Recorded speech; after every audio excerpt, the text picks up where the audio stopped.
آج کل M D CAT کی تیاری کر رہے ہیں بچے. میں سڑک پہ گزر رہا تھا تو ٹریفک پر بہت زیادہ رش تھا, بہت رش تھا. تو سمجھ نہیں آ رہا تھا کہ کیا وجہ ہے. تو قریب جا کے مجھے اندازہ ہوا کہ اس کے قریب ہی ایک اکیڈمی ہے جہاں کہ ایم ڈی کیٹ کی تیاری کرائی جاتی ہے. تو وہاں اس قدر زیادہ والدین جو تھے, ان کی گاڑیاں کھڑی تھیں, موٹر سائیکل کھڑے تھے, بچوں کے موٹر سائیکل کھڑے تھے جو کہ چھٹی ہوئی تھی اور وہاں سے جانے کی تیاری کر رہے تھے. اور ایسا لگ رہا تھا جیسے پورا شہر امڑ کر آیا ہوا ہے اور ایم ڈی کیٹ میں کا امتحان دینے کے لیے.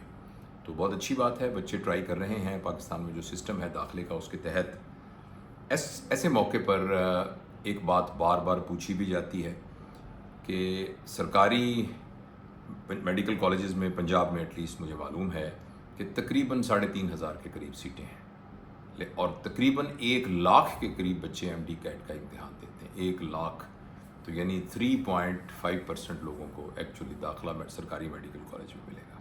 اور اس کے بعد باقی کچھ ہوں گے جو پرائیویٹ میڈیکل کالجز میں ہوں گے. پرائیویٹ میڈیکل کالج میں داخلے کی فیسیں ہر دفعہ بہت بڑھتی جاتی ہیں, اور جو لوگ افورڈ کرتے ہیں وہ تو چلیں ٹھیک ہے. اور پاکستان میں کچھ پرائیویٹ میڈیکل کالج جو ہیں وہ کافی سٹینڈرڈ کے بھی ہیں اور آپ ان کو کمپیئر کر سکتے ہیں. کئی لحاظ سے وہ پبلک میڈیکل کالجز سے بہتر بھی ہیں اور اس میں کوئی شک نہیں ہے, اور ان کے پاس فیکلٹی موجود ہے. کچھ جو ہیں ایسے ہیں کہ جن کے سٹینڈرڈ کو بھی امپروو ہونے کی ضرورت ہے. کچھ لوگ جو ہیں پھر وہاں سے ملک سے باہر بھی چلے جاتے ہیں مختلف ملکوں میں ایم بی بی ایس کرنے کے لیے, جن میں چائنا ہے, اور یہ جو ہماری جو اسٹیٹس ہیں جو ایکس رشین اسٹیٹس تھیں, قازقستان, کرگستان, یہاں بھی چلے جاتے ہیں لوگ اور چائنا سے بھی کر کے آتے ہیں. مجھ سے یہ ایک سوال پوچھا گیا ہے کہ اگر فرض کریں ایم بی بی ایس میں داخلہ نہ ملے, بی ڈی ایس میں داخلہ نہ ملے, تو کیا اور چوائسیز ہیں؟ چوائسیز تو بہت سی ہیں. اس کے بعد آپ میڈیکل ٹیکنالوجیز میں جا سکتے ہیں, آپ ڈی پی ایچ, آپ یہ جو فزیکل تھراپی ہے ڈی پی ٹی, اس میں جا سکتے ہیں. آپ ڈی فارمیسی کر سکتے ہیں, آپ ڈی وی ایم کر سکتے ہیں, ڈاکٹر آف ویٹرنری میڈیسن, اس میں کر سکتے ہیں. ایگریکلچر یونیورسٹی میں جا سکتے ہیں. لیکن آج میں جس شعبے کے بارے میں بتانا چاہتا ہوں, خاص طور پہ لڑکیوں کے لیے, لڑکوں کے لیے بھی, وہ ہے نرسنگ کا شعبہ.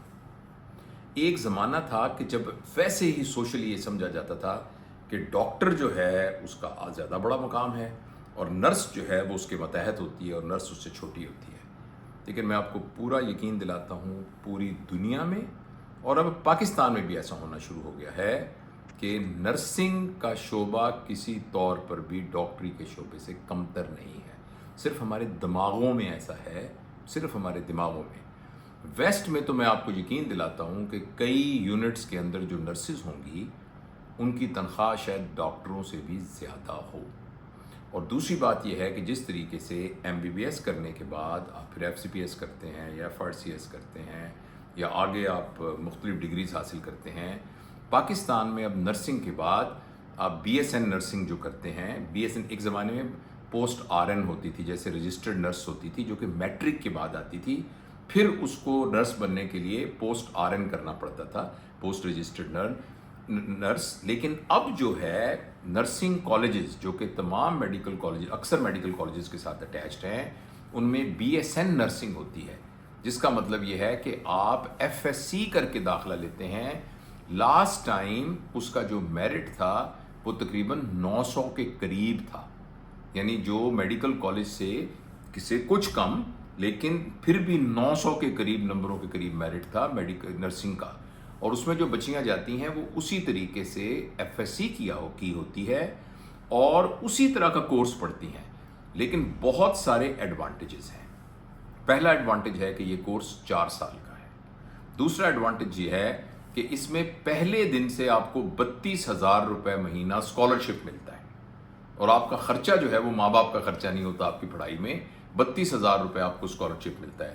اور جب آپ پاس آؤٹ کر لیتے ہیں تو میں آپ کو یقین دلاتا ہوں اس بات کا تو امکان موجود ہے کہ ڈاکٹری کر کے بے روزگار پھر رہا ہو, لیکن اس بات کا کم از کم آنے والے کئی سالوں میں کوئی امکان نہیں ہے کہ کوئی کوالیفائڈ نرس ہو اور وہ بے روزگار ہو.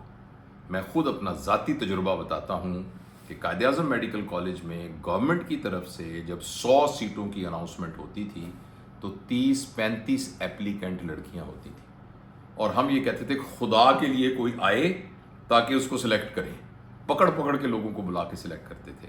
اور میڈیکل آفیسر کی جب اس دفعہ 900 سیٹیں پبلک سروس کمیشن میں آئی ہیں تو اتنی زیادہ درخواستیں ہیں کہ وہ پہلے ایک تھیوری کا ایگزام لے رہے ہیں تاکہ ان کو شارٹ لسٹ کیا جا سکے، پھر ان کا وائبہ ہوگا۔ اور مجھے اس دفعہ سے پچھلی دفعہ کے پبلک سروس کمیشن میں اتفاق ہوا ایز ایگزامینر جانے کا وومن میڈیکل آفیسر کا، تو 500 سیٹیں تھیں اور تقریباً 17,000 ایپلیکنٹ تھے۔ تو اس لیے میں یہ سمجھتا ہوں کہ اللہ کرے آپ کو میڈیکل کالج میں داخلہ مل جائے، بی ڈی ایس میں داخلہ مل جائے، لیکن اگر نہ ملے تو لڑکیوں کے لیے اب 2024 میں نرسنگ کیریئر ایک بہت زبردست کیریئر ہے۔ اور دوسری بات یہ ہے کہ کچھ لوگوں کا یہ خیال تھا کہ یہ بچیاں ولنریبل ہوتی ہیں جب یہ ہسپتال میں کام کرتی ہیں۔ میں آپ کو یقین دلاتا ہوں یہ اتنی ہی ولنریبل ہیں یا نہیں ہیں جتنی لیڈی ڈاکٹرز ہوتی ہیں۔ جس طرح وہ بچیاں ہمارے ساتھ کام کرتی ہیں، یہ بچیاں بھی ہمارے ساتھ اسی طریقے سے کام کرتی ہیں۔ کسی طور پر ان کے نرس ہونے کی وجہ سے خدا نہ خواستہ ان کو ڈی گریڈڈ یا لوور لیول پر نہیں سمجھا جاتا، اور پیشنٹ کیئر کے اندر جتنی ڈاکٹر کی اہمیت ہے اتنی ہی زیادہ نرسوں کی بھی اہمیت ہے۔ میں آپ کو پورے یقین سے بتاتا ہوں یہ بات کہ بڑے ہسپتالوں میں، اچھے ہسپتالوں میں، جیسے پاکستان میں آپ آغا خان ہسپتال کی مثال دے سکتے ہیں اور بڑے ہسپتالوں کی مثال دے سکتے ہیں جو کہ بہت سٹینڈرڈ کے ہیں، اور بھی بہت سے سٹینڈرڈ کے ہاسپٹل ہوں گے۔ اسی طرح ملک سے باہر جتنے ہاسپٹل ہیں، اگر ان کے اندر ہم کہتے ہیں کہ پیشنٹ کیئر بہت اچھی ہے، تو پیشنٹ کیئر بہت اچھی ہونے کا مطلب یہ ہوتا ہے کہ ان کی نرسنگ کیئر بہت اچھی ہے۔ یعنی ڈاکٹر تو اچھے ہیں ہی، لیکن نرسنگ کیئر اگر نہیں اچھی ہوگی تو پیشنٹ کیئر اچھی نہیں ہوگی۔ تو اور نرس کو اسی طرح کی سیٹسفیکشن ملتی ہے پیشنٹ کیئر کی جس طریقے کے ڈاکٹروں کی ہوتی ہے۔ اور دوسری اور آخری بات جو میں بلکہ آخری باتیں بتانا چاہتا ہوں، لاسٹ ٹو تھنگس۔ پہلی بات تو یہ ہے کہ جس طریقے سے ڈاکٹر اسپیشلائزیشن کرتے جاتے ہیں، نرسیں بھی اسپیشلائزیشن کر سکتی ہیں۔ وہ ماسٹرز کر سکتی ہیں، پی ایچ ڈی تک جا سکتی ہیں اور اسپیشلائزیشن کر سکتی ہیں مختلف ایریاز میں۔ آئی سی یو کے اندر بن کر سکتی ہیں، پیڈیاٹرک نرس بن سکتی ہیں، آپریشن تھیٹر نرسز بن سکتی ہیں، نرسز سپرنٹینڈنٹ بن سکتی ہیں، اور ترقی کرتی کرتی 20ویں گریڈ تک جا سکتی ہیں۔ جیسے پاکستان آرمی میں آپ نے دیکھا ہوگا کہ نرسز جو ہیں وہ بریگیڈیئر تک جا سکتی ہیں اور وہ بڑی ہائی رینک تک جا سکتی ہیں اپنے جیسے جیسے ان کی کوالیفیکیشن اور ایکسپیرینس بڑھتا جاتا ہے۔ اور آخری بات میں یہ کہنا چاہتا تھا کہ آج کل بچے سارے ملک سے باہر جانا چاہتے ہیں۔ ڈاکٹر بن کے ملک سے باہر جانا کافی مشکل ہے، نرس بن کے ملک سے باہر جانا کافی آسان ہے۔ آپ کو صرف انگریزی بولنے کا امتحان یعنی جو آئلز یا او ای ٹی ہے پاس کرنا پڑتا ہے، اور اس کے بعد آپ کی نرسنگ کی رجسٹریشن ہو جاتی ہے۔ نہ صرف پاکستان بلکہ پوری دنیا میں نرسز کی بہت شارٹیج ہے، اور اس پروفیشن میں بہت جگہ ہے۔ اگر آپ کا میڈیکل کالج میں داخلہ نہیں ہوتا اور آپ نرسنگ کے پروفیشن کو آپٹ کر لیتے ہیں، مجھے یقین ہے کہ آپ کبھی نہیں پچھتائیں گے۔ Thank you.